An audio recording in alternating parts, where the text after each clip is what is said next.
Here's why your relationships are so hard. Mostly because something happened to you in the past that is now buried in the unconscious. So, for instance, growing up, you might have had a difficult relationship with mom or dad or both. Or maybe you had a wonderful relationship with your parents growing up. But there were certain instances that, again, this might be repressed in the unconscious, that weren't really favorable, that left a psychic scar. So, for instance, if you were learning how to toilet train, maybe one parent was very, very strict, very, let's say, anal, and just really focused on, you sitting on the toilet and making sure that you either went to the washroom, or if you didn't, you would just sit there. Or if there was an accident and you couldn't really tell if you needed to use the washroom, maybe mom or dad yelled at you. And now, fast forward to years later, because this happened when you were about 2 years old. Let's fast forward to years later now that you're an adult.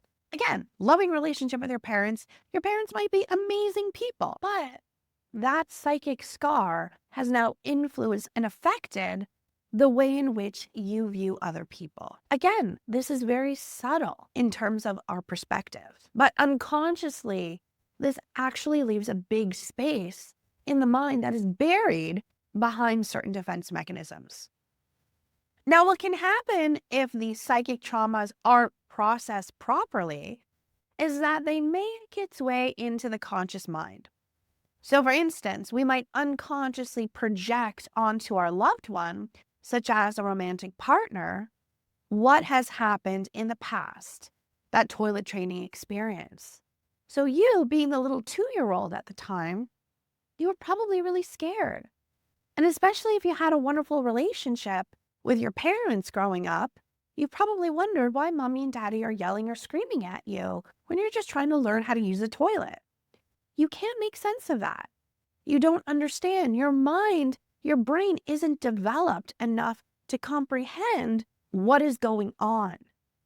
So instead, as a 2-year-old, you created your own theory, which probably involved you thinking that you were a bad person or you were doing something bad. And now, again, buried in the unconscious, fast forward years later, and you're involved in a romantic relationship. You might not consciously remember that incident that happened when you were 2 years old, but your unconscious mind does.